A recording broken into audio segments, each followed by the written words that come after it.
Courtney Cox here with Doug Kyed, Gillette Stadium, training camp for the Patriots, day 3. Now, Doug, everybody wants to talk about Tom Brady. They want to talk about Julian Edelman. They want to talk about Gronk.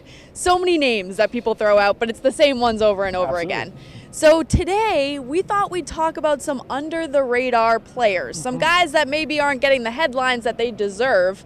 So for you, who's really standing out? We're 3 days in. They have pads on today. Bill Belichick said that was huge. It's the first real day of camp here. Yeah, usually I have a system in place where I wait to talk to some of these under-the-radar guys for at least a week, but Kenny Moore, an undrafted free agent cornerback out of Valdosta State, has warranted me to switch up that change of pace. And I talked to him today because he's had 2 interceptions now in camp. He's had 4 pass breakups. He was impressive during the spring. So that's a guy who could, you're always looking for that next Malcolm Butler. Valdosta State is actually in the same conference as West Alabama. So he was aware of Malcolm Butler before everyone else was.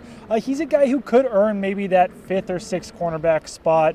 One other guy that we're seeing out in camp pretty often making plays out there is Jordan Richards. And this one's really surprising to me because I haven't really been that big of a fan of Jordan Richards' games since he was drafted out of Stanford, but he's a guy who's made an interception in every single training camp practice so far. He keeps showing up, so now it's kind of time to start taking him seriously, and he was a guy who I thought was kind of on the roster bubble entering training camp, but if he keeps playing like this, he could actually see some time on defense this season for the Patriots.